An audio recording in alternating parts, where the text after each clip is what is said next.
Buenos días, pensamiento algorítmico. Hoy mi grupo y yo les vamos a hablar sobre la evaluación de funciones recursivas. Un concepto clave en programación, seguramente han escuchado el término recursión, pero a veces entender cómo funciona puede ser complicado. Básicamente la recursión es cuando una función se llama a sí misma repetidamente hasta que se cumple una condición que le dice que pare. Este tipo de funciones se usan mucho en problemas como calcular el factorial de un número, recorrer estructuras de datos como árboles y resolver problemas matemáticos de manera elegante, por ejemplo, la estructura Fibonacci.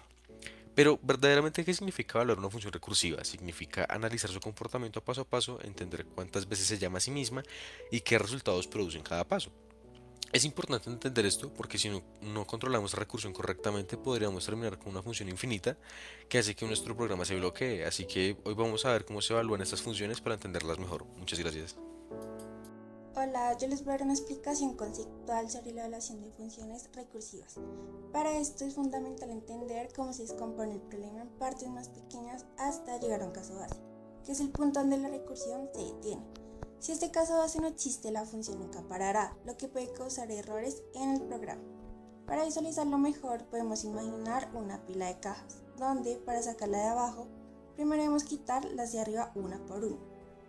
De manera similar en la recursión, las llamadas se van acumulando hasta resolver el último caso, momento en el cual obtenemos la respuesta final.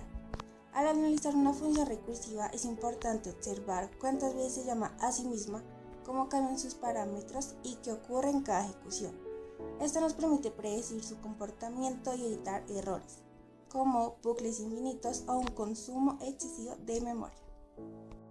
Ahora veamos qué pasa exactamente cuando una función recursiva empieza a ejecutarse. Lo primero que debemos entender es que cada vez que la función se llame a sí misma, se guarda temporalmente en una estructura llamada pila de ejecución. La pila funciona como una lista de tareas pendientes. Cada nueva llamada se pone encima de la anterior y no podemos resolver la primera hasta que terminemos con la última. Imaginemos que tenemos que calcular el factorial de un número usando recursión. La función empieza llamándose a sí misma con un número más pequeño en cada paso, guardando temporalmente los valores en la pila.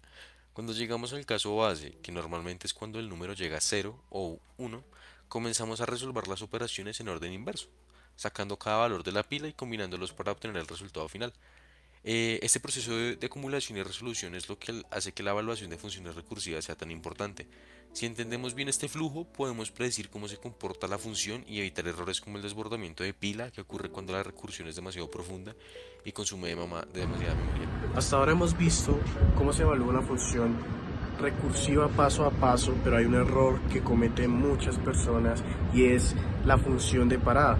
Y sin esta función lo que hace el procedimiento es dar una y otra vuelta y no va a llegar nunca a la condición final.